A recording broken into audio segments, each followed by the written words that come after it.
Has anyone ever watched someone they love choose someone else's happiness over your basic survival? Because that's exactly what happened when my parents sold my car to fund my sister's dream honeymoon, not knowing I was the invisible thread holding their entire financial world together. My name is Jazmin Torres, and from wherever you're watching this, stay with me. Before we jump back in, tell us where you're tuning in from, and if this story touches you, make sure you're subscribed, because tomorrow, I've saved something extra special for you. The morning it happened, I was rushing to get ready for my shift at the medical billing office where I'd been working since I turned 19. I grabbed my keys from the kitchen counter, same routine I'd followed for 3 years, and walked out to the driveway where my Honda Civic should have been parked. The space was empty. Not stolen, not towed, just gone. I stood there in my scrubs, coffee mug in hand, staring at the oil stain on the concrete like it might explain where my car had vanished too. I called my mom first, thinking maybe there was some emergency. Maybe someone had borrowed it for something urgent. She answered on the 4th ring, and I could hear wedding music playing in the background. "Oh, honey, didn't we tell you? We sold the Honda yesterday. Ashley needed the money for her honeymoon package. You know how important this is to her. It's her special day." Not special week, not special month, but apparently my car was sacrificed for her special day that somehow required a $15,000 honeymoon in Bali. I asked her how I was supposed to get to work, how I was supposed to get anywhere, and she said it so casually, like she was discussing the weather. "You're resourceful, Yasmin. You'll figure it out. Besides, you spend too much money on gas anyway. This will help you save. Save money by not being able to earn money." The logic was flawless, absolutely bulletproof. I hung up and called my sister directly, thinking maybe this was some misunderstanding, maybe Mom had gotten confused. Ashley answered while getting her nails done, and I could hear her laughing with friends in the background. "Jazz, don't be dramatic. It's just a car. Marcus and I found this incredible resort package and we were short on the deposit.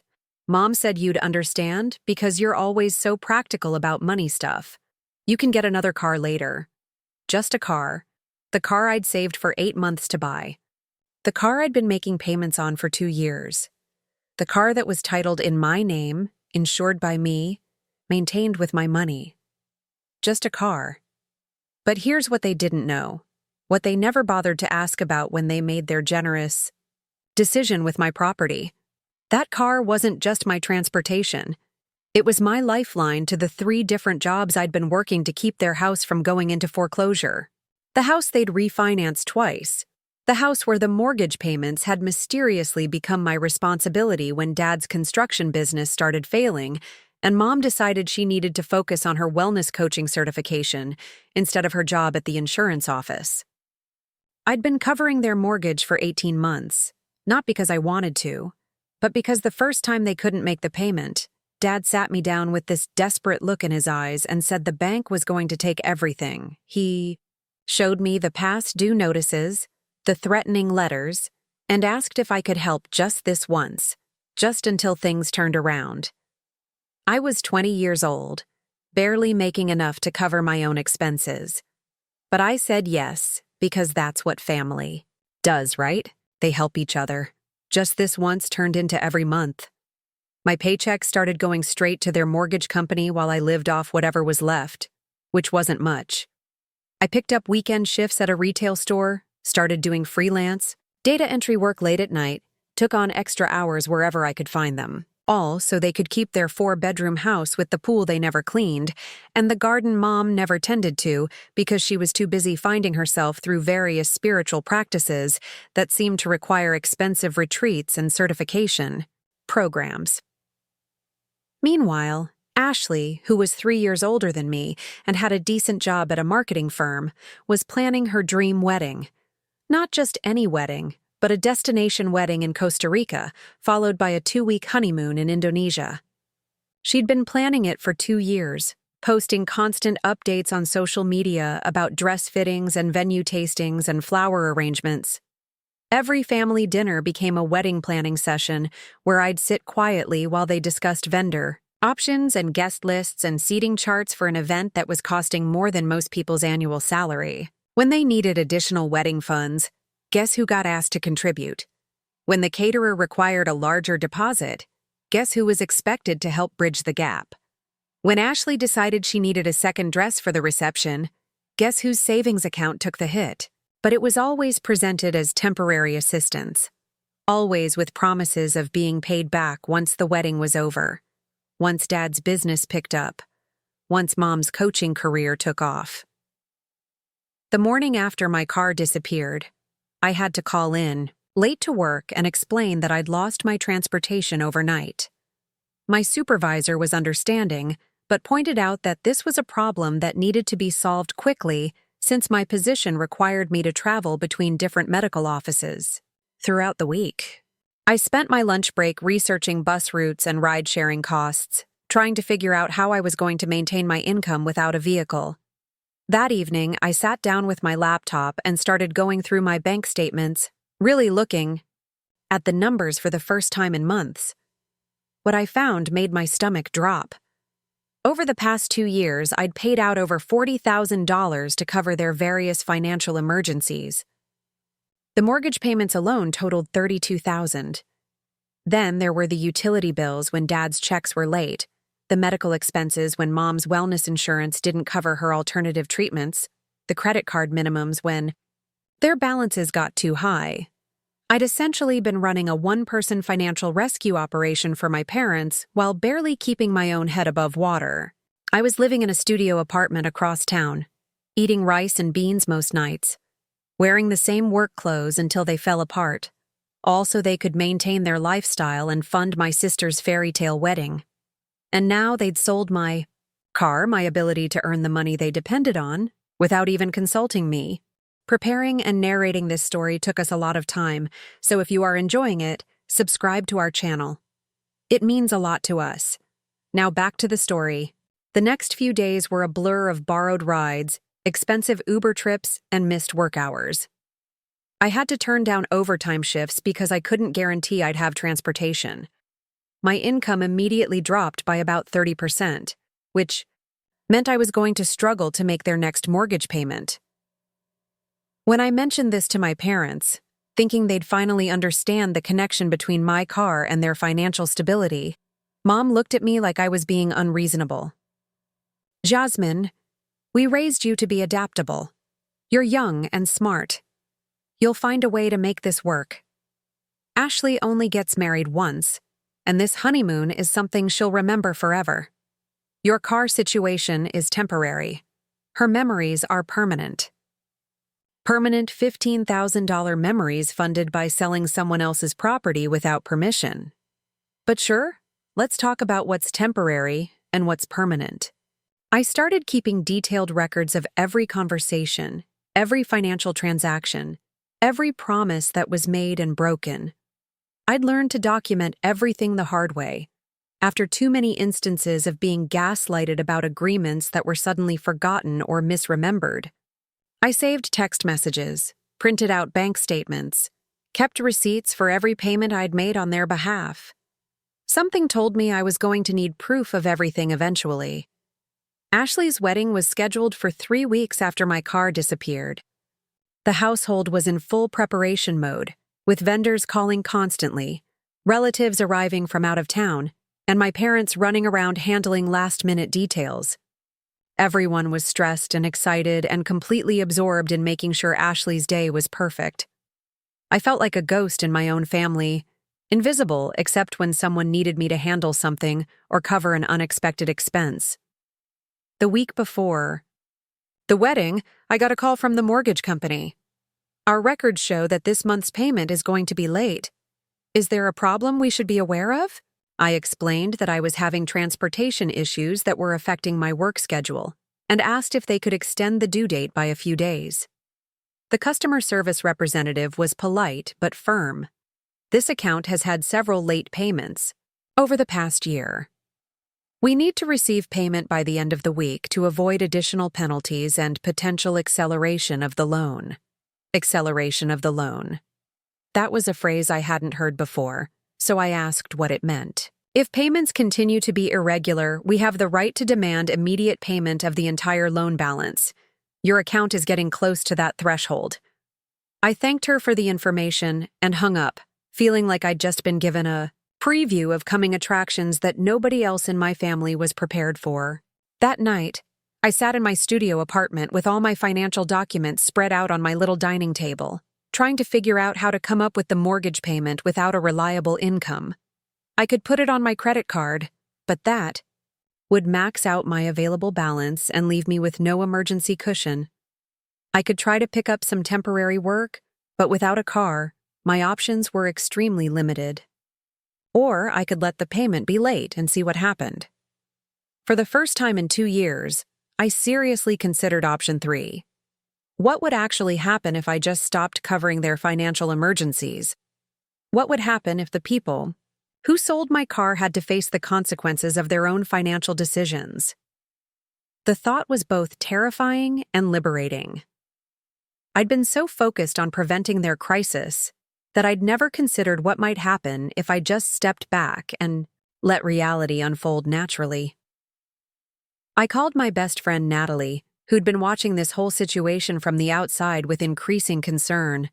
She'd been telling me for months that my family was taking advantage of me, but I'd always defended them, insisting that families help each other through tough times. When I told her about the car and the mortgage payment dilemma, she was quiet for a long moment. Jazz, can I ask you something honestly? When was the last time anyone in your family helped you with anything? When was the last time they asked how you were doing? Not financially, but actually how you were doing. I started to answer, then realized I couldn't think of a recent example. Our conversations were always about their problems, their needs, their crises.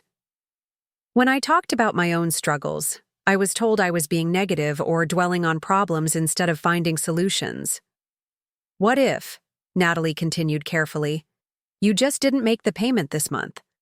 What if you let them figure out their own mortgage while you focus on replacing your car and getting your life back on track?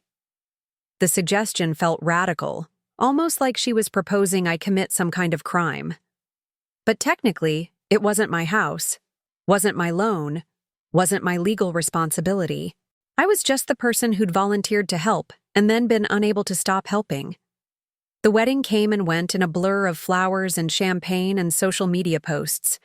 Ashley looked beautiful, Marcus seemed happy, and my parents played the role of proud hosts to perfection. I attended with a smile on my face, dancing at the reception and posing for family photos, all while knowing that I still didn't have a car, and they still didn't have a plan for next month's mortgage payment. The disconnect was surreal.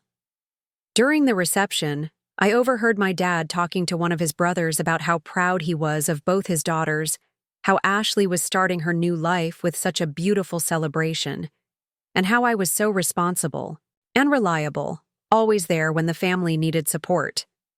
It was like listening to someone describe a completely different person, someone whose contributions were valued and appreciated, rather than simply expected and taken for granted.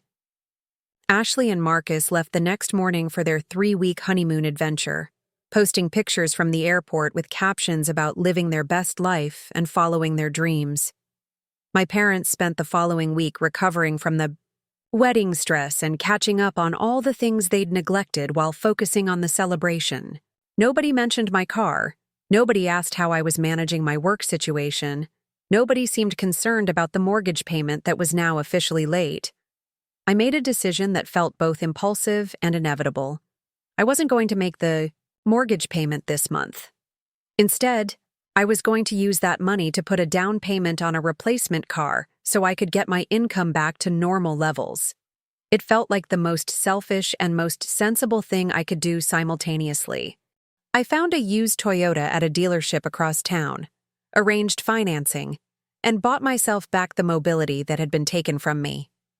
The first call from the mortgage company came 3 days later. My parents were confused and slightly annoyed when they asked me about it. "We thought you were handling the payment like always. Why are they calling us?" I explained that I'd had to prioritize getting back to work, and that maybe this month they could figure out the payment themselves since they'd just concluded an expensive wedding and honeymoon celebration. The reaction was immediate and intense. How could I be so irresponsible? Didn't I understand that their credit score was on the line? Didn't I care about the family's financial stability? The irony was breathtaking. The people who'd sold my car without permission were lecturing me about responsibility and financial stability. The people who'd spent more on wedding flowers than I made in 3 months were concerned about credit scores. But something had shifted in me during those weeks without a car. Those days of struggling to get to work and being treated like my sacrifice was just the natural order of things. I wasn't angry, exactly. I was just done. Done being the invisible foundation that everyone else's life was built on. Done being taken for granted while being criticized for not doing enough. Done setting myself on fire to keep other people warm. The mortgage company continued calling, and my parents continued expecting me to handle it. But I'd found something I didn't know I was looking for during those weeks of crisis. I'd found my limit. And once you know where your limit is, once you've felt what it's like to be pushed past it, everything looks different. The whole dynamic that had seemed normal and necessary suddenly looked like what it actually was: unsustainable, unfair, and completely optional. The real story was just beginning, and for the first time in 2 years, I wasn't the one who was going to be scrambling to fix everything. I had my car back, I had my income back, and I was about to discover what happened when the people who'd been depending on my financial support had to face their reality without me as their safety net. What I learned changed everything I thought I knew about family, loyalty, and what it really means to love someone.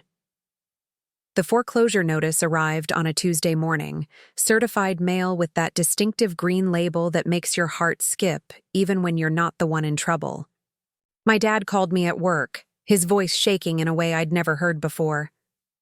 "Jazmin, we need to talk. Can you come over tonight? There's been a development." A development. Like it was some unexpected plot twist in a movie rather than the predictable consequence of months of missed mortgage payments. I drove to their house after my shift, my new Toyota running smoothly through the familiar streets of my childhood neighborhood. The irony wasn't lost on me that I was now driving to help discuss their financial crisis in the car I'd bought with money I'd chosen not to give them. When I walked through the front door, both my parents were sitting at the kitchen table with papers spread everywhere, looking like they'd aged 5 years since Ashley's wedding 2 months ago. "The bank is threatening to take the house," Mom said without preamble, holding up the foreclosure notice like it was some foreign document she couldn't understand. "They say we're 4 months behind on payments, and they're starting legal proceedings." "How did this happen? We thought you were handling everything like you always do." The assumption in that statement was staggering. They genuinely believed that selling my car and disrupting my ability to earn money wouldn't affect their mortgage payments, because somehow, magically, I would make it work anyway. Dad leaned forward with that familiar, desperate expression I'd seen so many times before. "We need you to bring the account current. It's about $8,000 with all the late fees and penalties. I know it's a lot, but once we get caught up, we can figure out a better system going forward." A better system. After 2 years of me covering their mortgage while they spent money on weddings and business ventures and Mom's endless personal development courses, now they wanted to discuss a better system. I sat down across from them and looked at the paperwork. The foreclosure timeline was clearly laid out. They had 30 days to bring the loan current or the house would go to auction. The missed payments started exactly when my car disappeared, and my income dropped. The connection was obvious, but somehow they'd managed to avoid seeing it until the bank made it impossible to ignore. "I can't cover $8,000, I said simply. "I used my available money to replace the car you sold, and my credit cards are already at their limit from covering your expenses over the past 2 years. The silence that followed was deafening. They stared at me like I'd just announced I was moving to Mars. The idea that I might not be able to solve their financial emergency seemed genuinely incomprehensible to them. Mom's voice got that edge it always had when she was about to make someone else's problem their own fault. Jazmin, I don't understand this attitude. We're family. Families help each other during difficult times. Your father's business is just going through a rough patch, and my coaching practice is starting to build momentum. We just need to get through this temporary situation. Temporary situation. The same phrase she'd been using for 2 years to describe what was clearly a permanent inability to manage their finances. What about Ashley? I asked. She just got back from her honeymoon. Maybe she could help with the family emergency. The look they exchanged told me everything I needed to know about that suggestion. Ashley is just starting her married life. She and Marcus are saving for a house down payment. We can't ask her to sacrifice her future for this. But asking me to sacrifice my present and my future was apparently completely reasonable. That's when I understood something that should have been obvious years earlier. In my family, there were different rules for different people. Ashley was the one whose dreams were protected and funded. I was the one whose dreams were expendable, in service of everyone else's needs. The roles had been assigned so long ago that they'd become invisible, just the natural order of things that nobody questioned. I left that night without writing a check, without promising to find the money, without taking on their crisis as my own. For the first time in my adult life, I said, "I'm sorry this is happening, but I can't fix it for you." The words felt foreign in my mouth, like speaking a language I'd never learned properly, but I said them, and I left. And I didn't look back when I heard Mom calling my name from the front porch. The guilt hit me the moment I got home to my studio apartment. I sat on my couch with my laptop, staring at my online banking, calculating whether there was any possible way I could come up with $8,000. I could cash out the small retirement account I'd started building. I could take a cash advance on every credit card I owned. I could ask Natalie if her family might lend me money. But each option felt like stepping back into the same trap I'd been trying to escape. Instead, I did something I'd never done before. I wrote down the numbers.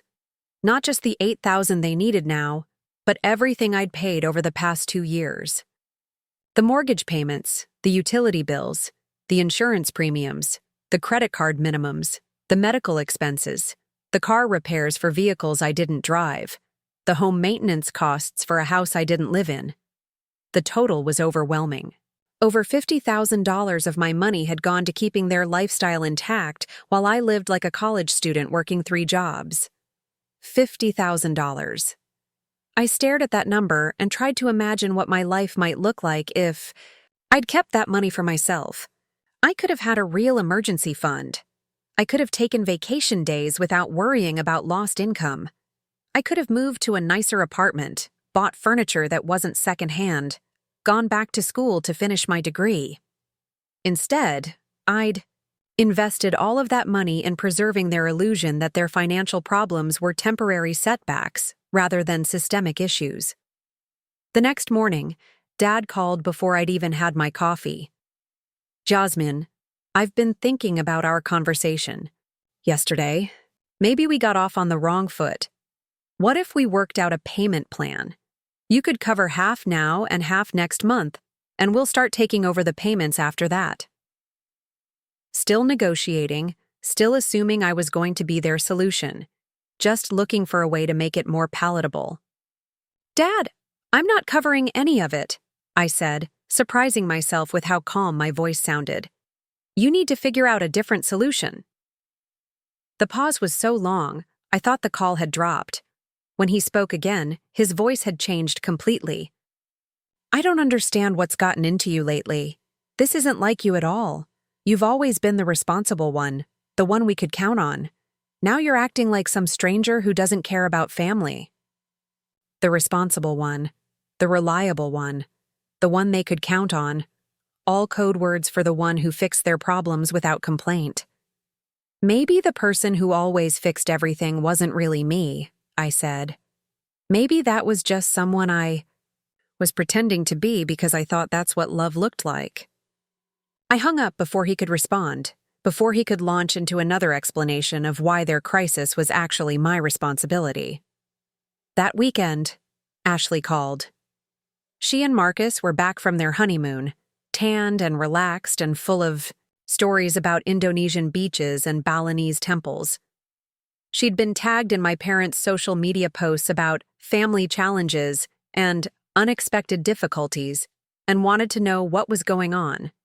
I gave her a brief summary of the foreclosure situation, careful not to mention that the timeline corresponded exactly with the sale of my car. "Oh no, that's terrible," she said with what sounded like genuine concern. "What are we going to do? To help them?" The automatic assumption that this was our problem to solve, that we would naturally band together to rescue our parents from the consequences of their choices. I felt like I was watching the same script play out with a different actor. "I don't know what you're going to do," I said carefully, "but I'm not going to do anything. I've been covering their mortgage for 2 years, and I can't afford to keep doing it." The silence on her end stretched uncomfortably long. "You've been paying their mortgage?"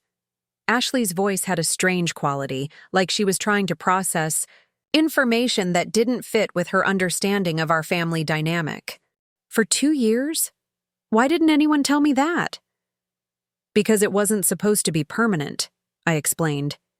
"It started as emergency help when Dad's business was struggling, and it just never stopped. Every month they needed me to cover it. Just one more time until things got better." As I said it out loud, I realized how absurd it sounded. 2 years of temporary help. 2 years of emergencies that never quite resolved. Ashley was quiet for a moment, and when she spoke again, her tone was different. "Jazz, I had no idea. I mean, I knew you were helping out sometimes, but I thought it was like small stuff, not their whole mortgage. That's a lot of money." The math was finally becoming real for someone other than me. "It is a lot of money," I agreed. "And now they're facing foreclosure because I can't afford to keep doing it, especially after they sold my car without asking me." I hadn't planned to mention the car, but the words came out anyway. "They sold your car?" Ashley's voice went up an octave. "When? Why?" I explained about coming home from work to find my driveway empty, about the casual way Mom had announced that they'd sold it to fund her honeymoon package, about the assumption that I'd just figure out my transportation issues somehow. The silence that followed was different from the previous pauses in our conversation. This one felt heavy, like Ashley was recalculating everything she thought she knew about recent events. "Oh my God, Jazz. I didn't know. I mean, Mom said you were fine with it, that you thought the honeymoon was more important than keeping a car you barely used." Barely used. The car I drove to 3 different jobs every week was barely used. "Did they ask you to help with the foreclosure?"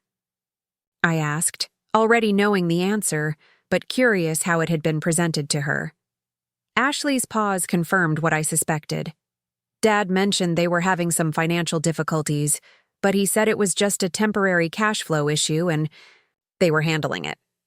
He didn't say anything about foreclosure or needing $8,000 immediately. Of course he didn't. Ashley was the daughter whose peace of mind was protected. I was the daughter whose bank account was accessed. After we hung up, I felt a strange mixture of relief and sadness. Relief that someone else in my family finally understood what had been happening. Sadness that it had taken a foreclosure threat to make the reality visible. For 2 years, I'd been carrying a secret burden that I wasn't supposed to talk about because it might stress out the people whose financial emergency I was solving. The foreclosure timeline continued ticking down. I know because Dad called me every few days with updates, his voice getting more desperate each time. He'd applied for loan modification, but the bank wanted to see proof of stable income. He'd tried to get a second mortgage, but their credit score had been damaged by the missed payments. He'd looked into selling the house, but they owed more than it was worth in the current market. Each conversation ended with the same request. Could I please reconsider covering the missed payments? just to buy them more time to figure out a permanent solution? Each time I said no, and each time the guilt felt a little less overwhelming. I was learning to distinguish between feeling bad about someone else's pain and feeling responsible for fixing it. Mom tried a different approach.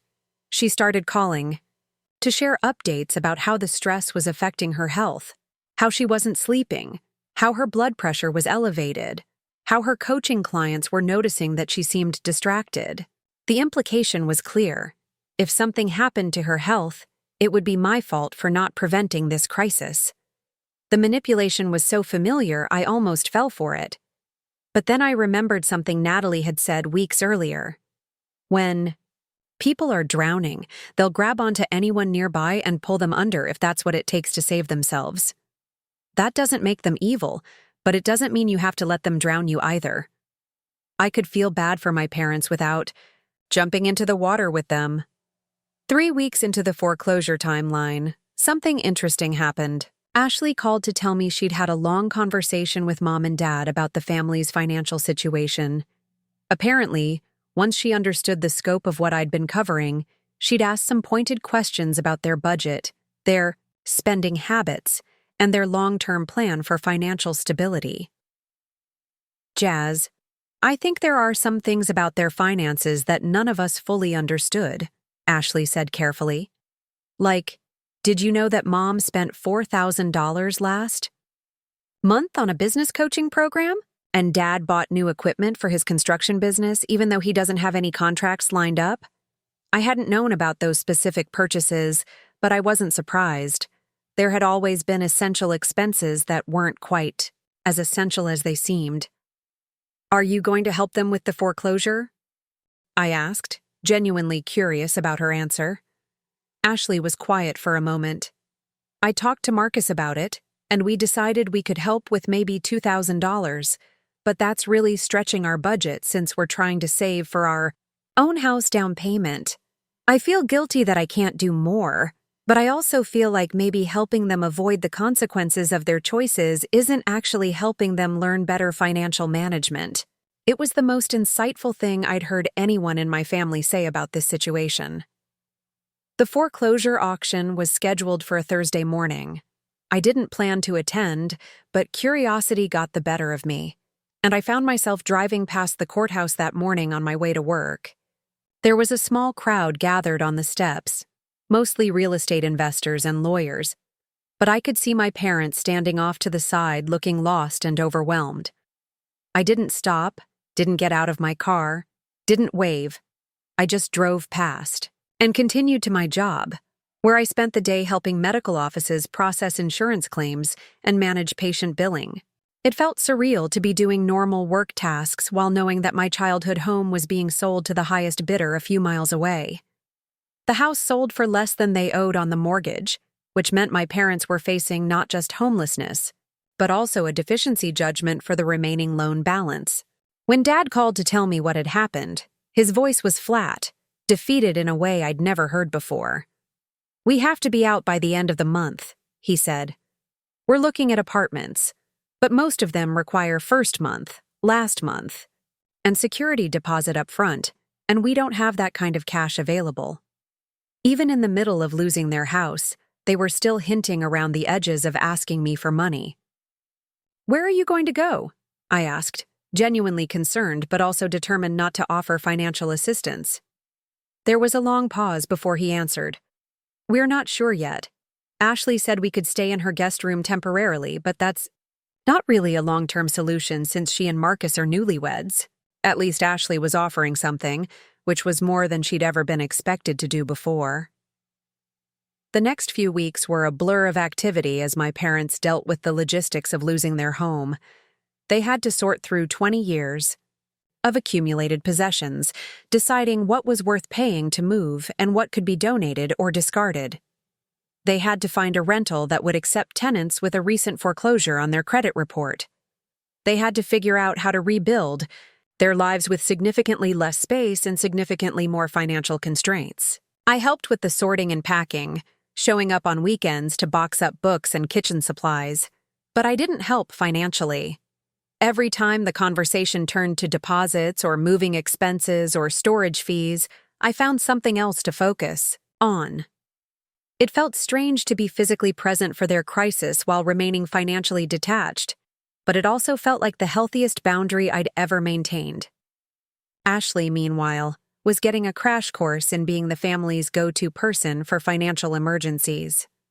She covered the security deposit for their new apartment, helped with the down payment for a moving truck, and loaned them money for utility. Connections. I watched her go through the same process I'd experienced 2 years earlier. The initial willingness to help, the assumption that it would be temporary, the gradual realization that temporary help has a way of becoming permanent. Responsibility. "Is this what it was like for you?" she asked me one afternoon as we packed up Mom's home office. "Always being the one they called when they needed money?" I considered the question carefully. "It starts feeling normal after a while," I said. "Like it's just your role in the family. But then you realize that nobody else is expected to sacrifice their financial security for everyone else's comfort." Ashley nodded slowly, and I could see her starting to understand the dynamic that had shaped our family for years without anyone acknowledging it directly. The day they moved out of the house, I stood in the empty living room where I'd spent countless evenings doing homework while my parents watched television, where we'd opened Christmas presents and celebrated birthdays and pretended to be a normal family managing normal challenges. The space looked smaller without furniture, older without the decorations that had disguised the wearing of time. Mom found me there and came to stand beside me, both of us looking out the window at the backyard where Ashley and I had played as children. "I know you're angry with us," she said quietly, "and I know we made mistakes.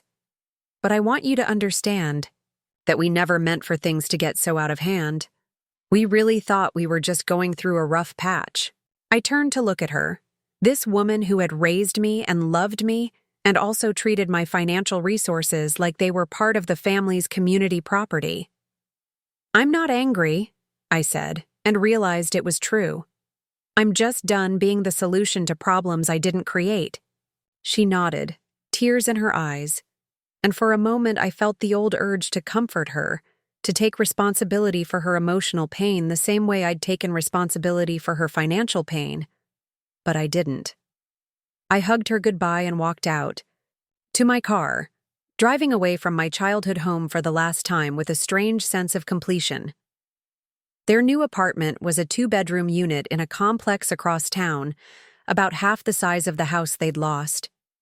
When I visited for the first time, I was struck by how normal it looked, how much it resembled the kind of place I'd been living in for years while covering their mortgage payments. They were adapting to a lifestyle that was closer to their actual income level, and while it was clearly an adjustment, it wasn't the catastrophe they'd feared. Dad had finally landed a steady construction job with regular hours and predictable pay. Mom had scaled back her coaching business and taken a part-time position at a local wellness center. For the first time in years, their income and expenses were roughly aligned, mostly because they no longer had the option of calling me when the math didn't work out. Ashley, meanwhile, was learning to set boundaries around financial help. When our parents asked her to cover their car insurance premium, she offered to help them research cheaper options instead of just writing a check. When they mentioned needing new furniture, she suggested thrift stores and estate sales rather than offering to fund retail purchases. She was figuring out how to be supportive without being enabling, something I'd never managed to learn. For me, I was discovering what life looked like when my income was actually mine to keep. I started contributing to my retirement account again. I moved to a 1-bedroom apartment with a proper kitchen and space for a desk. I bought new work clothes that fit properly and made me feel professional. Small changes, but they added up to something that felt like progress toward a life I'd chosen, rather than one that had been imposed on me by other people's crises. The key. Guilt came and went in waves. There were moments when I wondered if I should have found a way to save their house, if I was being selfish or cruel or unfamily-like. But then I would remember the morning I walked out to find my car gone, the casual way they'd announced they'd sold it, the assumption that I would just adapt to having my mobility stripped away so they could fund someone else's vacation. And I would remember that love isn't supposed to be a one-way transaction. Families are supposed to help each other, but help is supposed to be reciprocal, voluntary, and sustainable. What I'd been providing wasn't help. It was subsidization of a lifestyle they couldn't afford, with the costs hidden from everyone, including themselves. 6 months after the foreclosure, I ran into a neighbor from their old street at the grocery store. She asked how my parents were doing, having heard through the neighborhood grapevine about them losing the house. I gave her a brief update about their new apartment and their adjusted circumstances. "It's probably for the best," she said thoughtfully. "That house was way too much for them to maintain anyway. I always wondered how they managed the upkeep on your dad's irregular income." I realized that other people had been aware of their financial instability even when I'd thought it was a private family matter we were handling discreetly. The conversation made me think about all the ways I'd been complicit in maintaining their financial illusions. By covering their mortgage, I'd enabled them to live in a house they couldn't afford, in a neighborhood where they didn't quite fit, maintaining a standard of living that required constant crisis management behind the scenes. I'd thought I was helping them, but maybe I'd actually been preventing them from making the adjustments that would have led to genuine stability. Now, living within their means in a smaller space with a more realistic budget, they seemed paradoxically more relaxed than they'd been in years. No more mortgage payments hanging over their heads. No more constant worry about making ends meet. No more monthly scramble to cover expenses that exceeded their income. They'd been forced into a financial reality that was actually sustainable.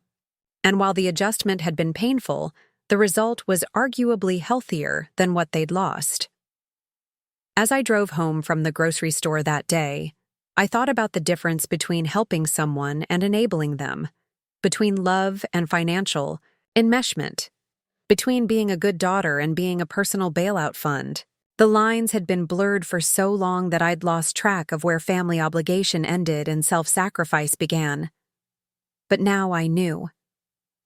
And knowing made all the difference in how I approached not just my relationship with my parents, but my understanding of what I owed other people and what I owed myself.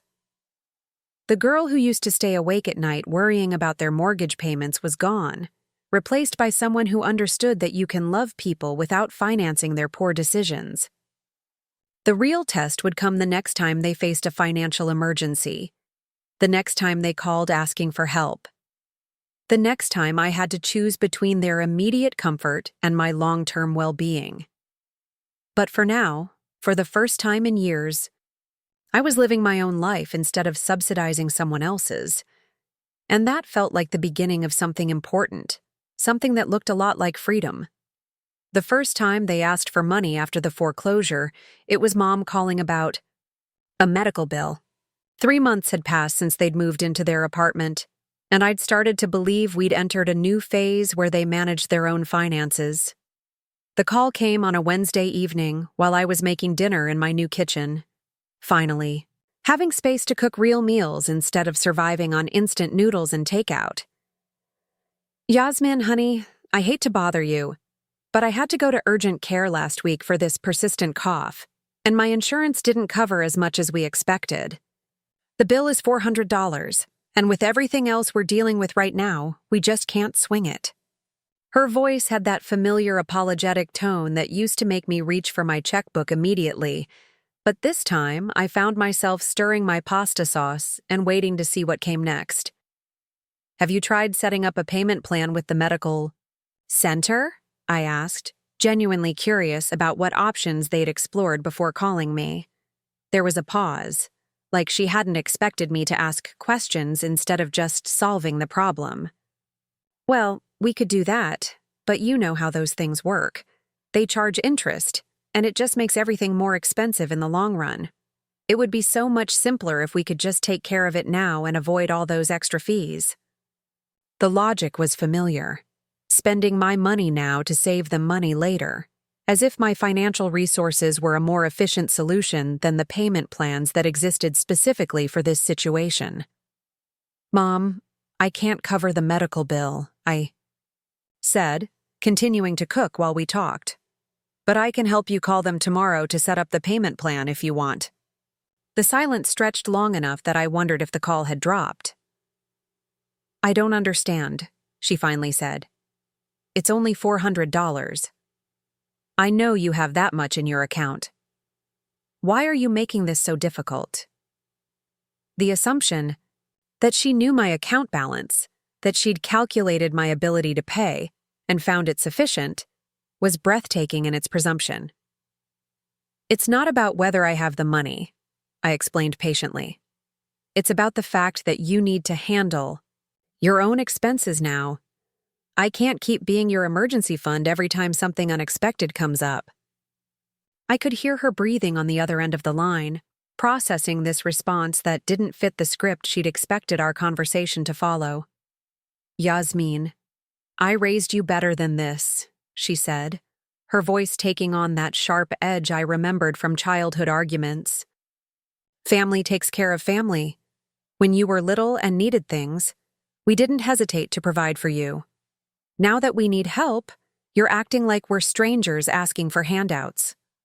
The emotional manipulation was so practiced, so automatic, that I almost fell for it despite everything I'd learned about our family dynamic.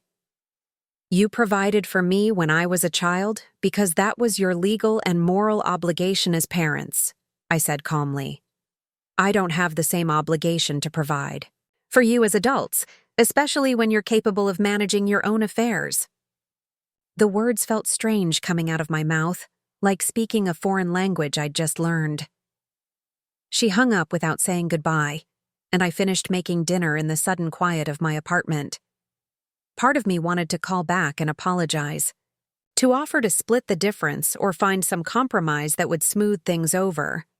But a larger part of me felt relieved that I'd held my ground, that I'd treated their financial emergency as their problem to solve rather than automatically making it mine. Dad called the next morning with a different approach. Instead of asking for money directly, he wanted to have a conversation about family values and what it meant to be there for each other during difficult times. He'd always been more subtle in his manipulation than Mom, wrapping his requests in philosophy and emotional appeals rather than direct demands.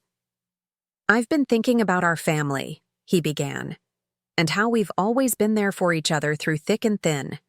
Your mom and I have made sacrifices over the years to help you and Ashley when you needed it, and we never expected anything in return, except knowing that you'd do the same for us when the time came. The revisionist history was stunning. They'd made sacrifices for Ashley, certainly, but my needs had usually been secondary to everyone else's priorities. What sacrifices did you make for me? I asked, genuinely curious about his perspective on our family history. The question seemed to catch him off guard, like he'd expected me to accept his characterization without examination. Well, we paid for your food and clothing and shelter when you were growing up, he said, falling back on the basic parental obligations that every parent is legally required to provide. We supported your decision to work multiple jobs instead of going to college full-time. We never pressured you to move out when other parents might have expected their kids to be independent by your age.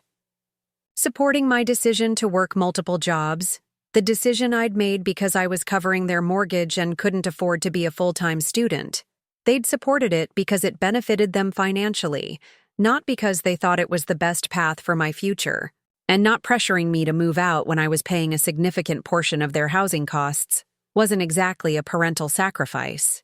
It was a practical necessity for their budget. Dad, I appreciate that you provided for me as a child, but that's what parents are supposed to do. It doesn't create a debt that I'm obligated to repay for the rest of my life. I could hear him sigh deeply, the sound of someone whose usual persuasion tactics weren't working. I guess I just don't understand what happened to the daughter who used to care about her family, he said sadly. The Jazmin I knew would never let her parents struggle with medical bills when she had the ability to help. The guilt was expertly applied, designed to make me question my own character rather than examine the reasonableness of their expectations. That daughter was exhausted, I said quietly. She was working 3 jobs and living in a studio apartment and eating ramen noodles for dinner so she could pay your mortgage every month. Maybe the person you're talking to now is who she always was underneath all that stress and sacrifice. He was quiet for a moment, and when he spoke again, his voice was different. You really see it that way? Like we were taking advantage of you? The question sounded genuinely confused, like he'd never considered that perspective before. I think you got used to me solving your financial problems, I said carefully, and after a while, it stopped feeling like me helping you and started feeling like me owing you. But I don't owe you my financial security, Dad. Nobody does. We ended the conversation without resolution, but also without the angry words or emotional manipulation that had characterized our previous discussions about money. Maybe he was starting to understand that the old dynamic wasn't coming back, that I'd changed in ways that couldn't be guilt-tripped or reasoned away. Ashley called later that week to tell me about a conversation she'd had with our parents about their ongoing financial adjustments.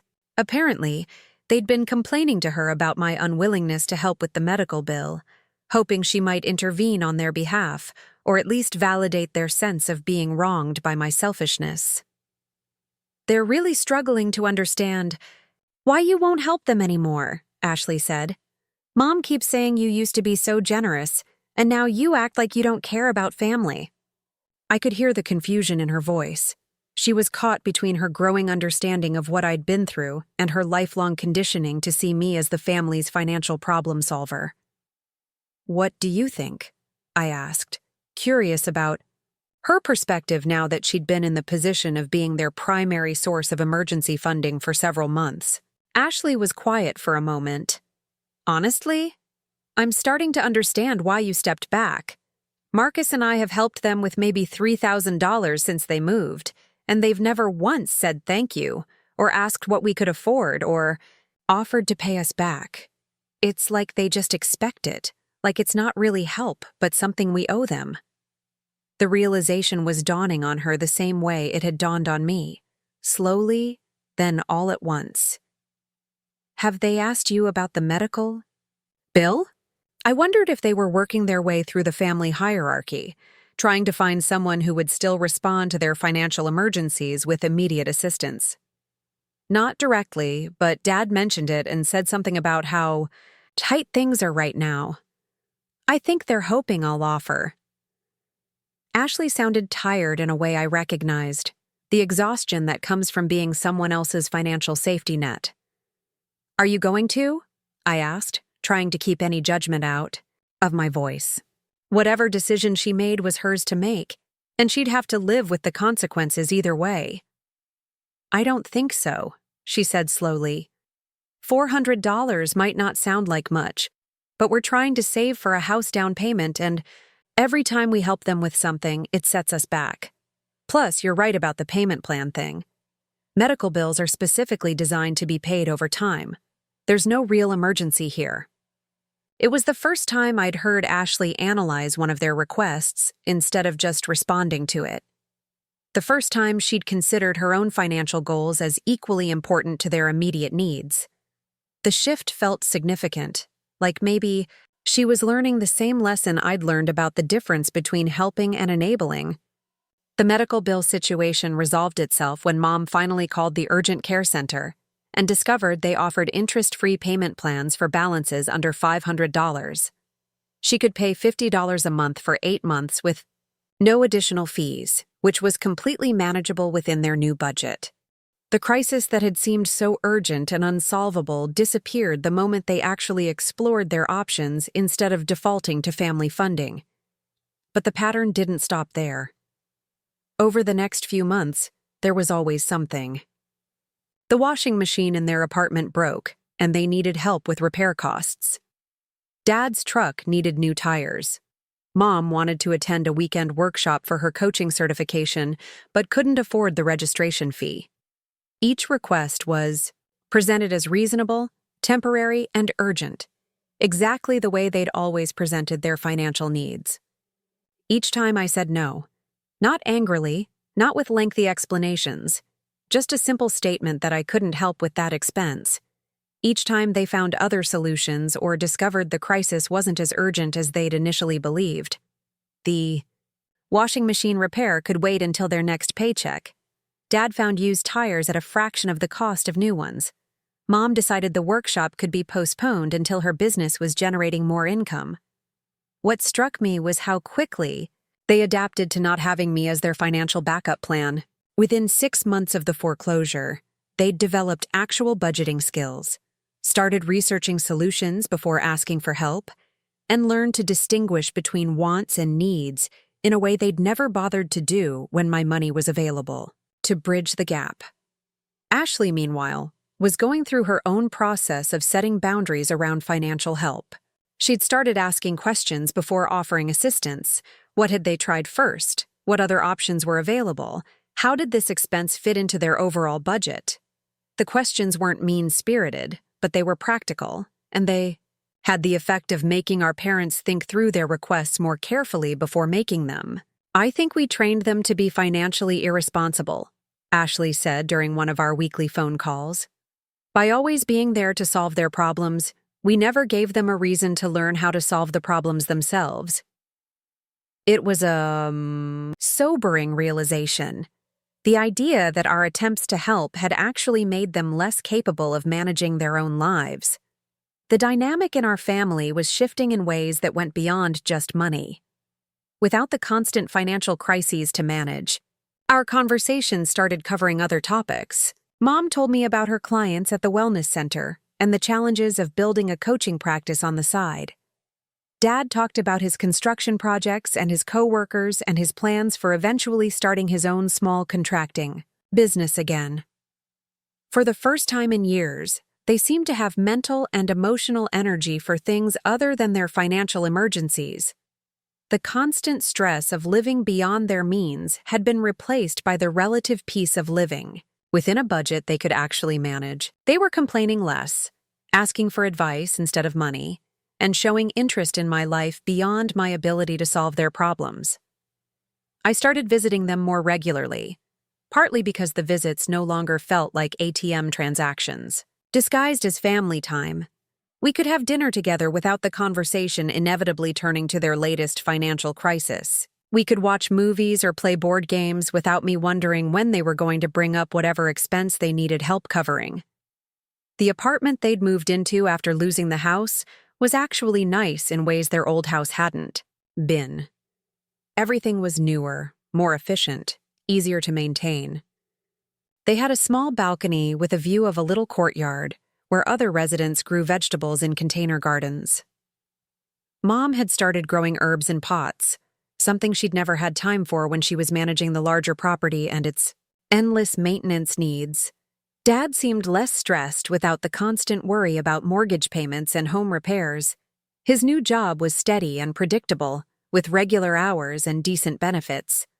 He'd started talking about maybe going back to school part-time to get some additional certifications that could lead to better opportunities in construction management. Plans for the future, rather than just crisis management for the present.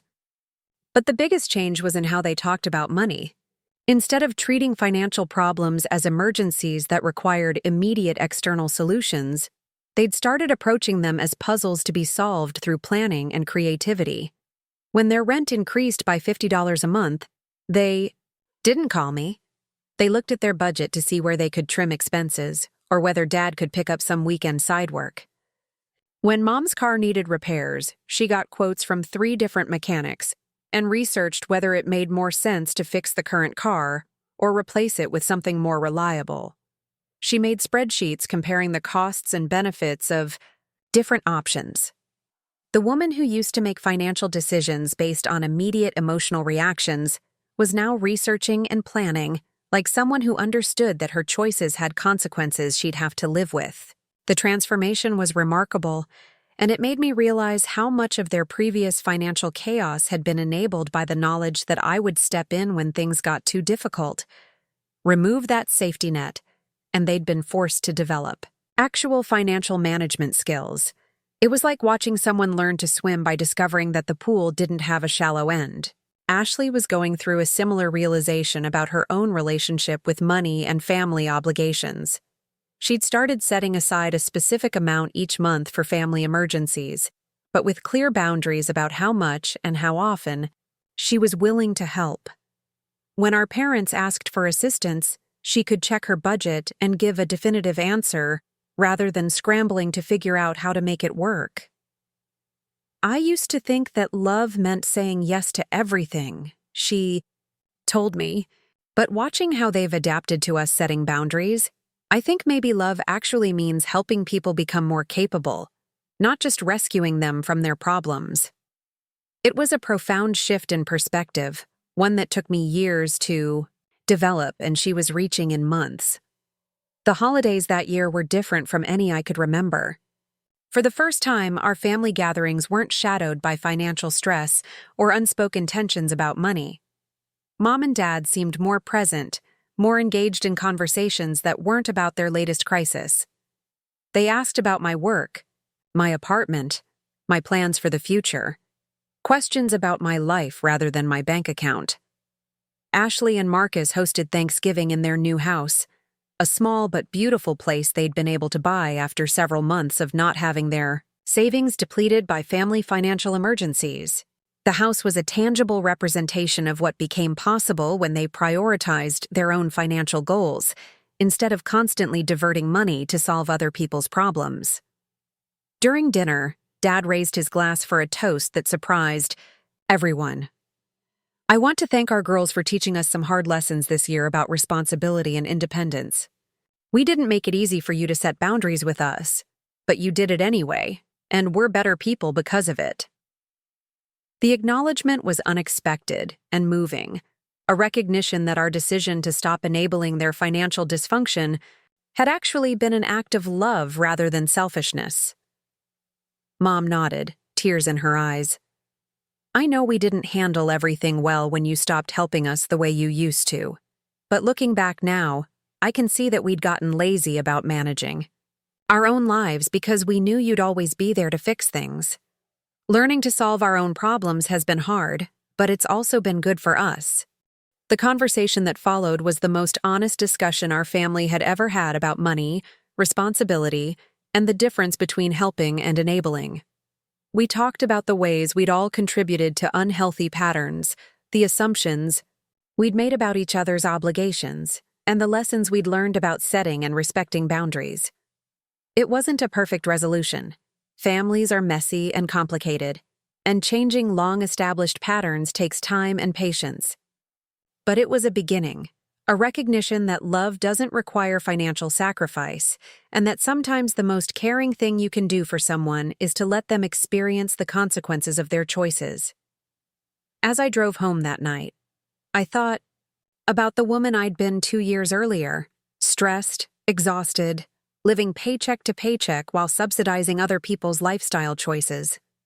That woman had believed that her worth was tied to her usefulness, that love was demonstrated through financial sacrifice, that saying no to family was selfish and cruel. The woman I was now understood that self-care isn't selfish, that boundaries are acts of love, and that you can't actually help someone by preventing them from learning to help themselves. I had my own apartment, my own car, my own savings account, and my own plans for the future.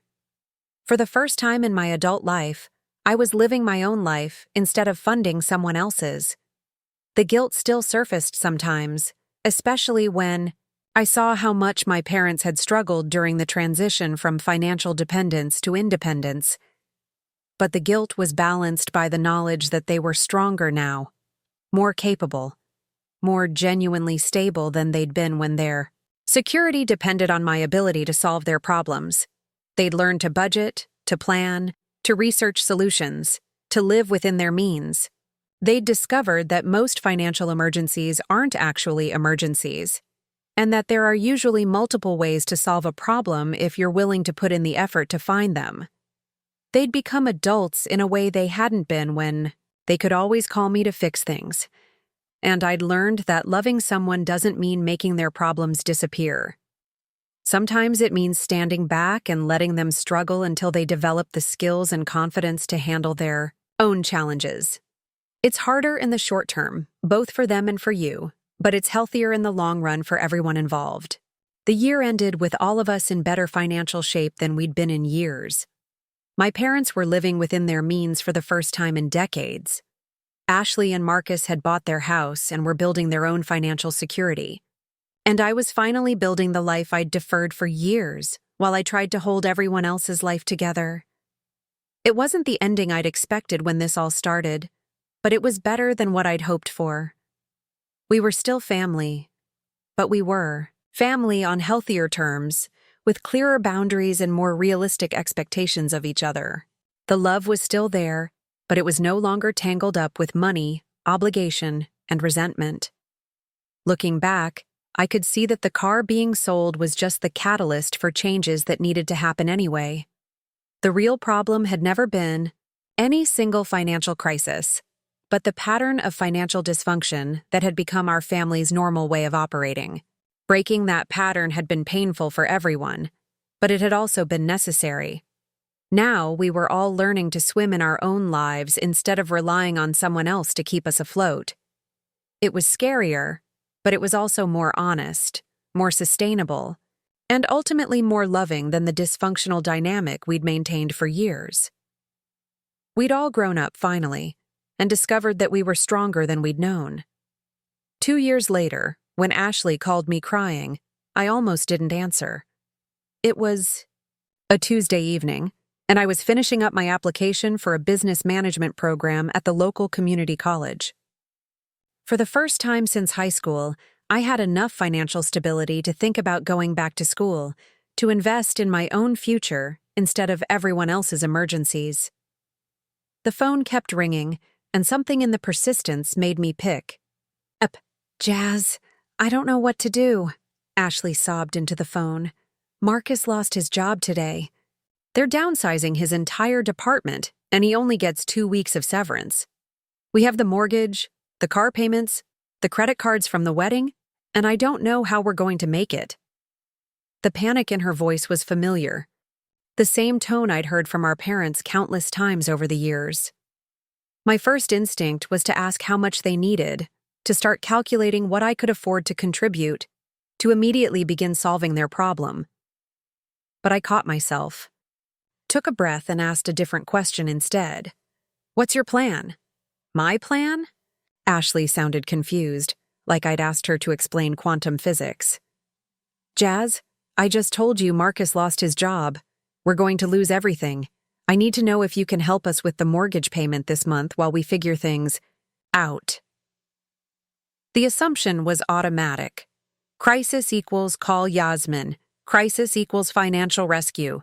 Crisis equals someone else handling the difficult parts. Have you looked at your budget to see what expenses you can cut temporarily? I asked, staying focused on helping her think through solutions rather than just providing one. Have you researched unemployment benefits? Have you considered whether Marcus could pick up temporary work while he's job hunting? The silence on the other end stretched uncomfortably long. When Ashley finally spoke, her voice had changed. I can't believe you're asking me to jump through hoops when I'm telling you we're in crisis.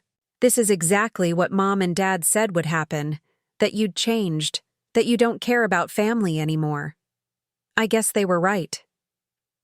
The word stung, partly because I could hear echoes of my old self in her desperation, partly because I recognized the manipulation tactics she'd learned from watching our parents operate. Ashley, I do care about you, I said carefully. But caring about you means wanting you to develop the skills to handle your own emergencies, not just making them disappear so you never have to learn.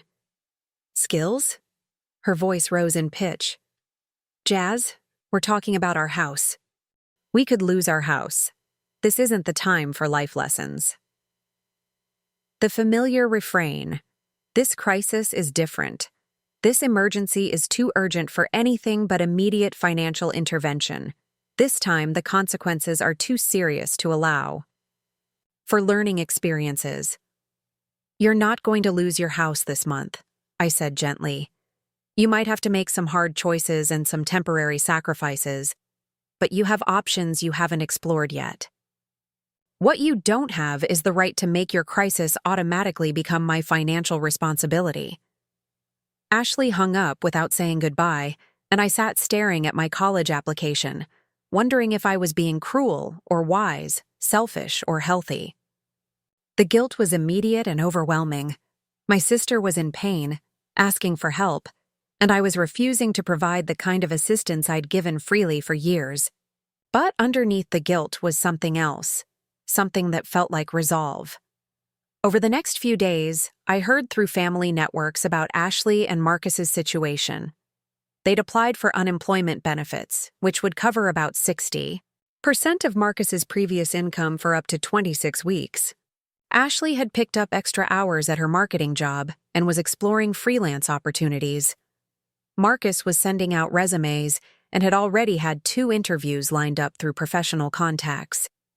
They'd canceled their cable subscription, started cooking at home instead of ordering takeout, and put their vacation plans on hold. Basic financial crisis management that millions of people navigate every year without requiring family bailouts. Within a week, they'd created a bare-bones budget that would allow them to cover their essential expenses while Marcus job hunted. The process was stressful and uncomfortable, but it was also educational. Ashley called me the following weekend, her voice calmer but still strained. "I owe you an apology," she said. "When you didn't immediately offer to help, I was so angry. But Marcus and I sat down and actually looked at our finances for the first time since we bought the house, and we realized we've been living pretty carelessly." I waited for her to continue, sensing there was more she needed to say. "We were spending almost $1,500 a month on things that weren't actually necessary. Expensive dinners out, subscription services we never used, impulse, purchases that seemed small individually but added up to a huge amount. When we cut all of that out, we realized we could manage on unemployment benefits and my income, at least for a few months." The revelation didn't surprise me, but I was proud of her for discovering it herself rather than having me point it out. "How does it feel to know you can handle this on your own?" "Scary, but also kind of empowering," Ashley admitted. "I kept waiting for you to fix it, but when you didn't, we had to figure it out ourselves. And we could. We actually could manage our own crisis." The wonder in her voice was touching, the discovery that she was more capable than she'd believed. Marcus found a new job 6 weeks later, actually a better position with higher pay and more stability than the one he'd lost. The experience of living on a tight budget had taught them both to be more intentional about their spending, and they decided to maintain many of the changes they'd made even after his income was restored. They used the extra money to build an emergency fund instead of returning to their previous lifestyle. "I understand now why you stopped helping Mom and Dad the way you used to," Ashley told me during one of our regular phone calls. "I thought you were being heartless, but you were actually teaching us something important. If you'd just given us money to cover the mortgage, we never would have learned that we could cut our expenses and manage our own financial emergencies."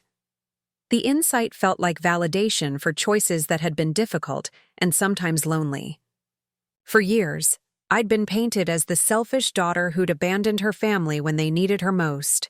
But Ashley's experience demonstrated what I'd come to understand, that rushing to solve other people's financial problems often prevents them from developing their own problem-solving abilities. Around this same time, I started noticing changes in my parents that went beyond their improved financial management. Dad had been promoted to a supervisory role in his construction job, recognition of skills and reliability that had been obscured when he was constantly distracted by financial crises. Mom's wellness coaching practice was slowly growing as she learned to market her services more effectively and manage her business finances more professionally. They'd started planning for retirement, something they'd never been able to do when they were living paycheck to paycheck and depending on me to cover their shortfalls. Dad was contributing to his employer's 401k plan, and Mom had opened an IRA. Small steps, but evidence of long-term thinking that had been impossible when they were always in crisis mode. Their relationship with each other seemed healthier too, less strained by constant financial stress and the underlying tension of knowing they were depending on their daughter to make ends meet. They'd taken up hiking together, joined a community garden project, started hosting game nights with neighbors from their apartment complex, activities that cost little money but provided social connection and shared interests. During one of my visits, Mom showed me a journal she'd been keeping to track their monthly expenses and savings goals. The pages were filled with careful notations, budget categories, plans for small improvements to their apartment. "I never realized how much mental energy I was spending on money worries," she said. "Now that we live within our means and have a little emergency fund, I can think about other things." The emergency fund was particularly significant. 3 months of expenses saved up through small monthly contributions over the past year and a half. It represented something that had been missing from their financial life for decades: the security of knowing they could handle unexpected expenses without external help. The psychological impact of that security was visible in their increased confidence and reduced anxiety. Dad had started talking about maybe buying a small house again someday, but this time with realistic timelines and careful saving plans rather than impulsive decisions based on wishful thinking about future income. "We're thinking maybe in 5 years if we keep saving and my income continues to grow," he said. "But we want to make sure we can afford it comfortably, not just barely make the payments." The contrast with their previous approach to major financial decisions was striking. The house they'd lost to foreclosure had been purchased with minimal down payment, stretched debt-to-income ratios, and assumptions about future earnings that never materialized. This time, they were planning to save for a substantial down payment and buy something well within their proven ability to afford. Meanwhile, I was discovering what it felt like to build a life around my own goals and priorities, rather than constantly adapting to other people's needs. The college classes I'd started were challenging but manageable, partly because I wasn't working 3 jobs to subsidize anyone else's lifestyle. I could attend evening lectures without worrying about missing overtime opportunities, could spend weekends on homework instead of picking up extra shifts. My instructors noticed my dedication and suggested I consider transferring to a 4-year university to complete a bachelor's degree in business administration. The possibility felt both exciting and terrifying. I'd spent so many years believing that my education was a luxury I couldn't afford, that the idea of making it a priority seemed almost selfish. But when I ran the numbers, I realized it was entirely feasible. My living expenses were modest, my income was stable, and I'd been building savings for the first time in my adult life. I could take out student loans for tuition and fees, work part-time to cover living expenses, and graduate in 3 years with manageable debt and significantly improved career prospects. The decision to pursue my degree represented a fundamental shift in how I thought about my future. For years, my planning horizon had been limited to the next crisis, the next emergency payment, the next family financial disaster. Now I was thinking, in terms of years and decades, considering how my choices today would affect my opportunities tomorrow. I applied to 3 universities and was accepted at all of them with partial academic scholarships based on my community college performance. The scholarship money wasn't huge, but it was recognition of my capabilities and potential, something I'd never experienced during the years when my energy was consumed by other people's problems. When I told my parents about my acceptance and my plans to transfer, their reaction surprised me. Instead of concern about how I'd manage financially or whether I was being impractical, they were genuinely excited and proud. "We should have encouraged you to do this years ago," Mom said. "You're so smart and capable, and you deserve to have the career opportunities that come with a degree." The support felt validating, but also slightly bitter. Where had this encouragement been when I was 20 and working 3 jobs to cover their mortgage? Why was my education suddenly worthy of celebration when it hadn't been worth protecting when they needed money? But I pushed aside the resentment, recognizing that people can only meet you where they are, not where you wish they'd been years earlier. Ashley was enthusiastic about my college plans and offered to help with moving expenses when I relocated to the university town. The offer was genuine and generous, but it was also conditional. She could afford to help because she and Marcus had learned to manage their own finances and weren't living paycheck to paycheck anymore. I keep thinking about all the opportunities you missed because you were always helping the rest of us, she said during one of our conversations. You should have been in college years ago, building your career, focusing on your own goals. Instead, you were working multiple jobs to subsidize our poor financial decisions. The acknowledgement meant more to me than any financial assistance could have. For years, I'd been told I was selfish for wanting to prioritize my own needs, unreasonable for expecting family members to manage their own finances, ungrateful for not appreciating the opportunity to help. Having someone recognize the sacrifice I'd made and the opportunities I'd lost felt like a form of healing. But the real validation came from my own growing confidence and sense of possibility. In my business classes, professors commented on my practical understanding of financial management and my ability to analyze complex problems from multiple angles. Skills I'd developed through years of navigating family financial crises were actually valuable in academic and professional contexts. I started tutoring other students in accounting and finance, partly for the extra income but mostly because I enjoyed helping people understand concepts that had become second nature to me. The tutoring work was different from the financial assistance I'd provided to my family. It was teaching rather than enabling, empowering rather than rescuing, and it was appreciated rather than taken for granted.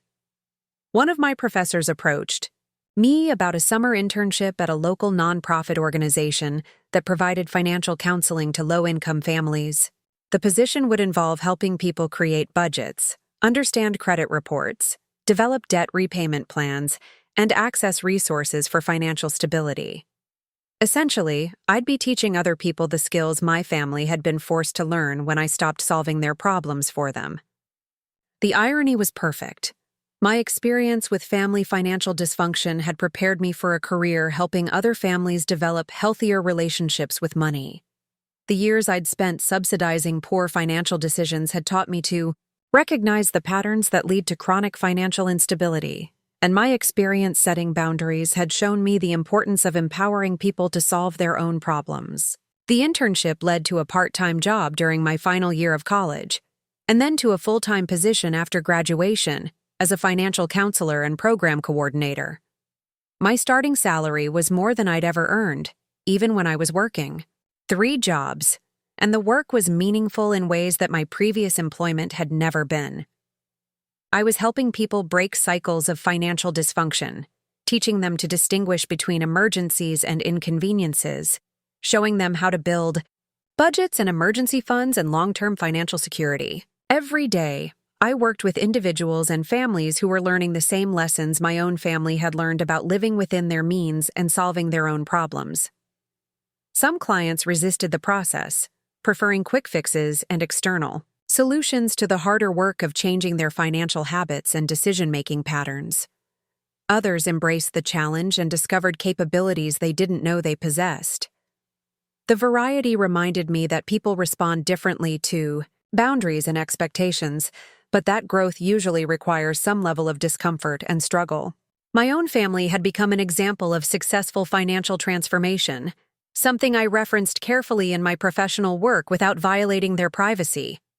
They'd gone from chronic crisis management to sustainable financial stability, from depending on external rescue to managing their own resources, from living beyond their means to building wealth within their means. The changes hadn't happened overnight, and they hadn't been easy for anyone involved. There had been difficult conversations, hurt feelings, periods of tension and misunderstanding. But the long-term results spoke for themselves. Everyone was more financially secure, more confident, and more capable than they'd been when I was subsidizing their lifestyle choices. On my college graduation day, all of them were there: Mom, Dad, Ashley, and Marcus, cheering loudly when my name was called, and taking pictures as I walked across the stage. The contrast with my high school graduation couldn't have been more stark. This time, they showed up not because they needed something from me, but because they were genuinely proud of what I'd accomplished. At dinner afterward, Dad raised a toast that brought tears to my eyes. To Jazmin, who taught us all that love sometimes means saying no, that helping someone means teaching them to help themselves, and that the best gift you can give your family is showing them they're stronger than they think they are. It was recognition that my decision to stop enabling their financial dysfunction had been an act of love, not selfishness. Looking around the table at my family, financially stable, emotionally healthier, and genuinely proud of each other's accomplishments, I felt a sense of completion that had nothing to do with revenge or vindication. We'd all grown in ways that wouldn't have been possible if I'd continued to shield them from the consequences of their choices.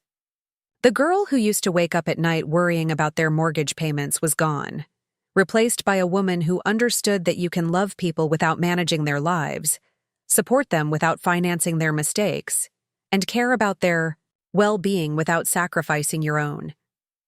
It had taken years to learn those lessons, but they'd been worth every difficult conversation and every moment of doubt. My career in financial counseling was just beginning, but I already knew it would be shaped by everything I'd learned about the difference between helping and enabling, between love and financial enmeshment, between supporting someone's growth and preventing their development. The painful experiences with my own family had prepared me to help other families find healthier ways to navigate financial challenges and relationships. The woman sitting at that graduation dinner was someone I barely recognized from 5 years earlier, confident, educated, financially secure, and surrounded by family members who respected her boundaries and appreciated her contributions. It hadn't been the path I'd planned, but it was better than anything I could have imagined when I was 22 and working 3 jobs to pay someone else's mortgage. The transformation hadn't just been about money, although financial stability had made everything else possible.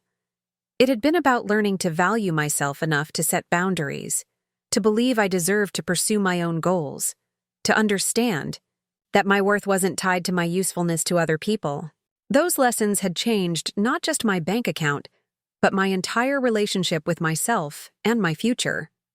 5 years into my career as a financial counselor, I got a call that brought everything full circle.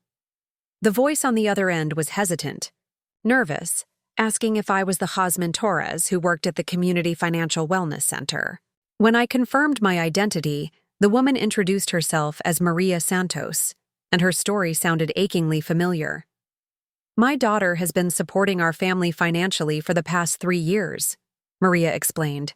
"She covers our rent, utilities, groceries, everything. She works 2 jobs and lives in a tiny apartment while we live in a nice house because she pays for it. I just found out she's been skipping meals to make sure she can send us money every month."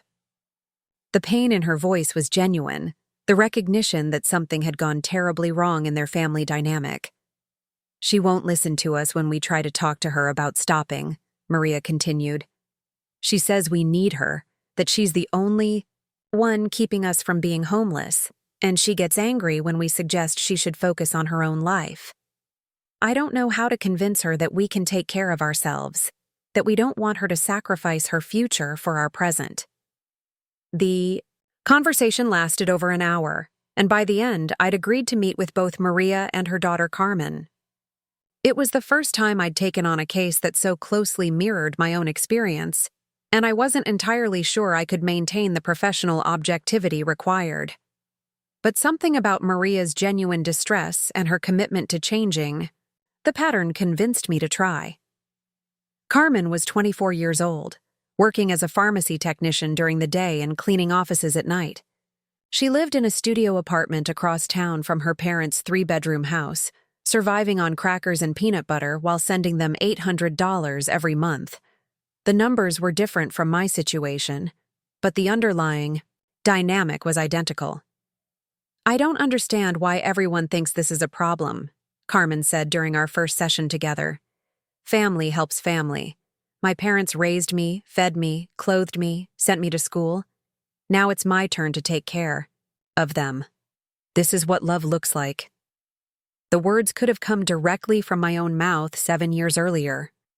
Working with Carmen was like looking into a mirror that reflected my past self, complete with the exhaustion, the defensive justifications, and the inability to see that she was enabling her parents' financial irresponsibility rather than helping them achieve stability. Her parents, meanwhile, were genuinely distressed about the situation, but felt helpless to change it without hurting their daughter's feelings. The breakthrough came when I asked Carmen to bring her parents to a joint session and had her explain to them exactly what her life looked like: the 60-hour work weeks, the diet of processed foods because she couldn't afford groceries, the credit card debt she'd accumulated trying to maintain their lifestyle while barely surviving herself. Seeing their daughter's sacrifice through fresh eyes was devastating for Maria and her husband Roberto. "We never asked her to live like this," Roberto said, tears in his eyes. "We thought she was just helping us get through a rough patch. We didn't realize she was destroying her health and her future to pay for our comfort." The recognition was similar to what my own parents had eventually reached, but Carmen's parents were arriving at it much earlier in the cycle. Over the following months, I worked with the entire Santos family to restructure their financial relationship. Carmen learned to set boundaries around what she could afford to contribute. Maria and Roberto learned to downsize their lifestyle to match their actual income. It was painful for everyone, but it was also healing in ways that purely financial solutions never could have been. The experience of counseling the Santos family gave me new perspective on my own journey.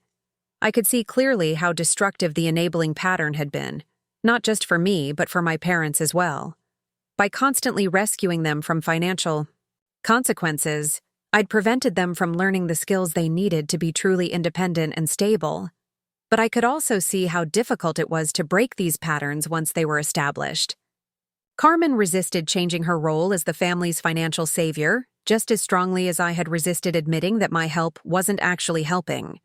Her parents struggled with guilt about accepting less financial support, just as mine had struggled with adjusting to a smaller lifestyle. The work was challenging, but deeply satisfying, and it led to opportunities to develop workshops and educational programs for families dealing with financial enmeshment. I started speaking at conferences about the psychology of family financial dysfunction, sharing insights drawn from both my personal experience and my professional practice. My expertise in this area eventually caught the attention of a publisher who asked me to write a book about healthy financial boundaries in families. The writing process was cathartic, allowing me to fully process my own experience while creating something that might help other families avoid the same pitfalls. The book, titled The Price of Love: Breaking Free from Financial Family Dysfunction, was published 3 years later and became a resource for financial counselors, therapists, and families struggling with similar issues. It wasn't a bestseller, but it found its audience among people who needed practical guidance for navigating the complex intersection of love and money. Around the time the book was published, I received an unexpected letter from Ashley. She'd been following my career and had read advance copies of several chapters. Her letter was both an apology and a reflection on how our family's transformation had affected her own approach to relationships and financial decision-making. "Reading your book made me realize how much I learned from watching you set boundaries with Mom and Dad," she wrote. "At the time, I thought you were being harsh, but now I understand that you were teaching all of us how to have healthier relationships. Marcus and I have used those lessons in our own marriage, and I've shared them with friends who were struggling with similar family financial issues." She went on to describe how the experience had influenced her approach to parenting. She and Marcus now had 2 young children, and they were intentional about teaching financial responsibility and independence, rather than creating patterns of dependence. "I want my kids to know that love doesn't require financial sacrifice, that they can care about family without being responsible for solving everyone's problems." The letter meant more to me than any professional recognition could have.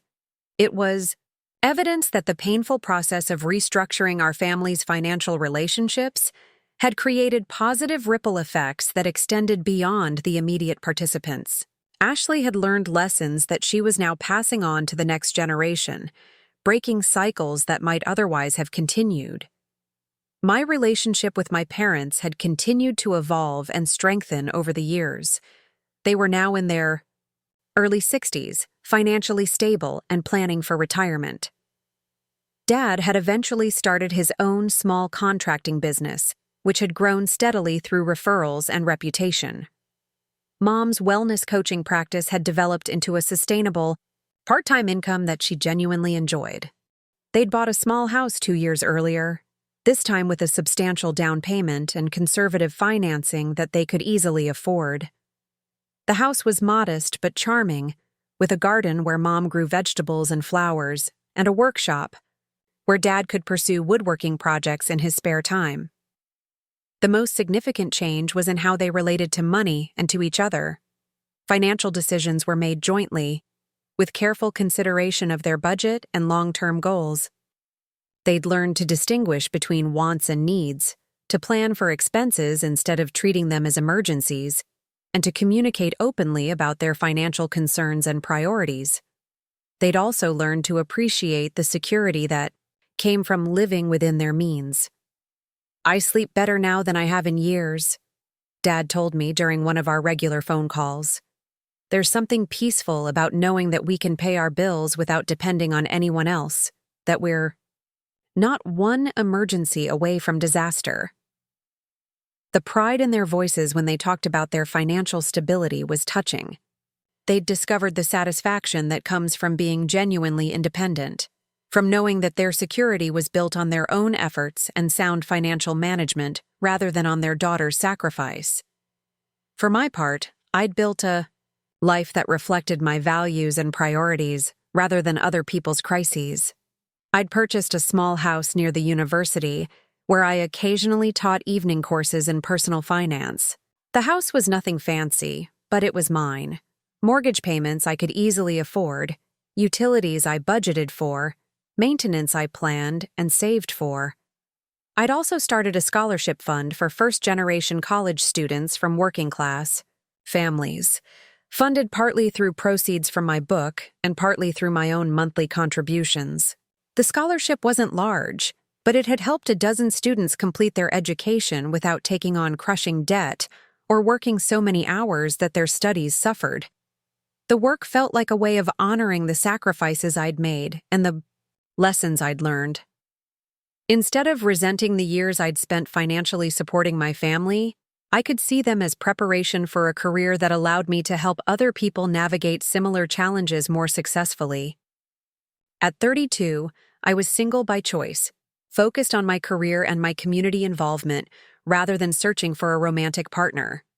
I'd learned to value my independence and my ability to make decisions based on my own goals and values.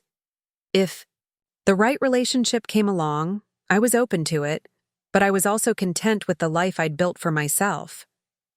The contrast with where I'd been 7 years earlier was striking. The woman who used to wake up anxious about other people's financial crises had been replaced by someone who slept peacefully, knowing that her own finances were stable and that she'd learned to set healthy boundaries with the people she loved. I still helped family members when they needed it, but the help looked different now. When Ashley needed advice about refinancing her mortgage, I provided information and perspective rather than money. When my parents wanted to discuss their retirement planning, I offered to review their budget and suggest resources rather than contributing to their savings. The help was more valuable because it was empowering rather than enabling, educational rather than financial, focused on building their capabilities rather than solving their problems. And it was sustainable, because it didn't require me to sacrifice my own security or future to provide it. My work at the Community Financial Wellness Center had expanded to include training other counselors and developing programs for families dealing with intergenerational financial trauma. I'd become something of an expert in the field, speaking at conferences and consulting with other organizations about best practices for addressing family financial dysfunction. The professional recognition was gratifying, but the real satisfaction came from the individual success stories. Families like the Santos family who learned to restructure their financial relationships in healthier ways. Individuals who discovered they could love their families without managing their finances. Parents who learned to encourage their children's independence rather than exploiting their sense of obligation. Each success story felt personal because I understood the courage required to change these patterns, the guilt and fear that came with setting boundaries, the relief and empowerment that followed when people discovered they could maintain loving relationships without financial enmeshment. On the anniversary of the day my parents sold my car, I made it a practice to write myself a letter reflecting on the journey that had followed that catalyst moment. The letters had become a record of my growth, my changing perspective, and my evolving understanding of what it meant to love family members in healthy ways. The most recent letter began, "Dear past self, you were right to be angry about the car, but you couldn't have imagined where that anger would lead you. The woman writing this letter is someone you barely dared to dream you could become. Financially secure, professionally successful, personally fulfilled, and surrounded by family relationships based on mutual respect rather than financial obligation." The letter went on to describe the career I'd built, the book I'd written, the families I'd helped, the life I'd created from the ashes of those painful early years of financial dysfunction. It was a love letter to the journey, an acknowledgement of how much had changed, and a promise to keep growing and learning.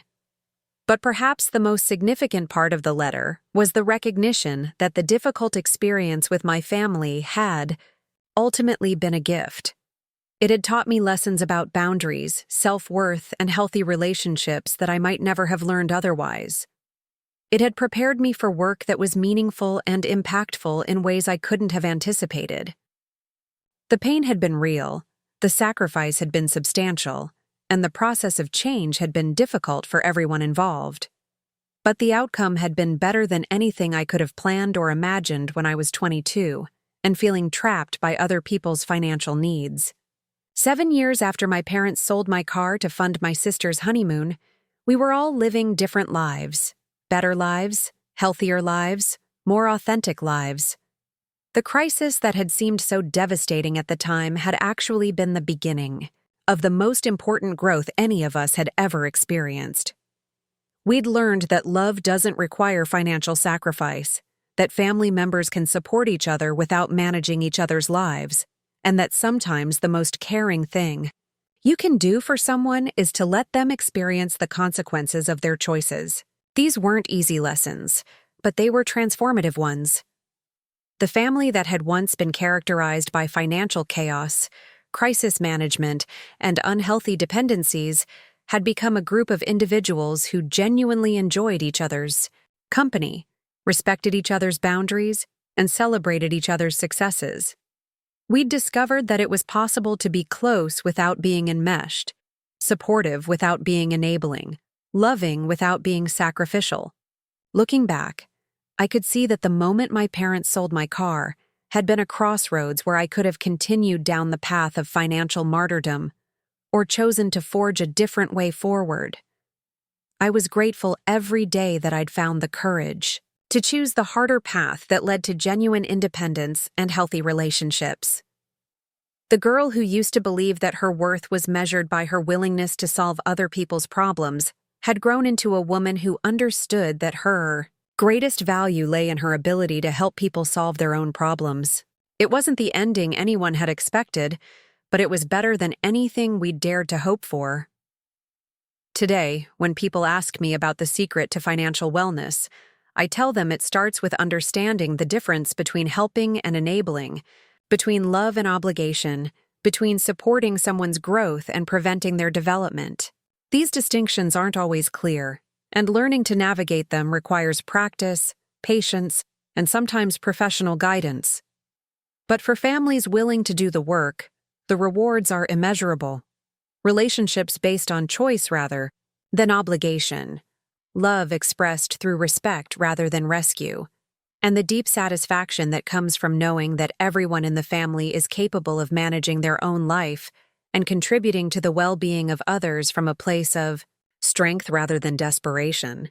My name is Jazmin Torres, And this is my story of how losing a car led me to find myself, how setting boundaries with family members I loved led to stronger relationships with all of them, and how learning to say no to financial requests led to discovering what yes to my own life could look like. It wasn't easy, but it was worth every difficult conversation and every moment of doubt. Up next, you've got 2 more standout stories right on your screen. If this one hit the mark, you won't want to pass these up. Just click and check them out.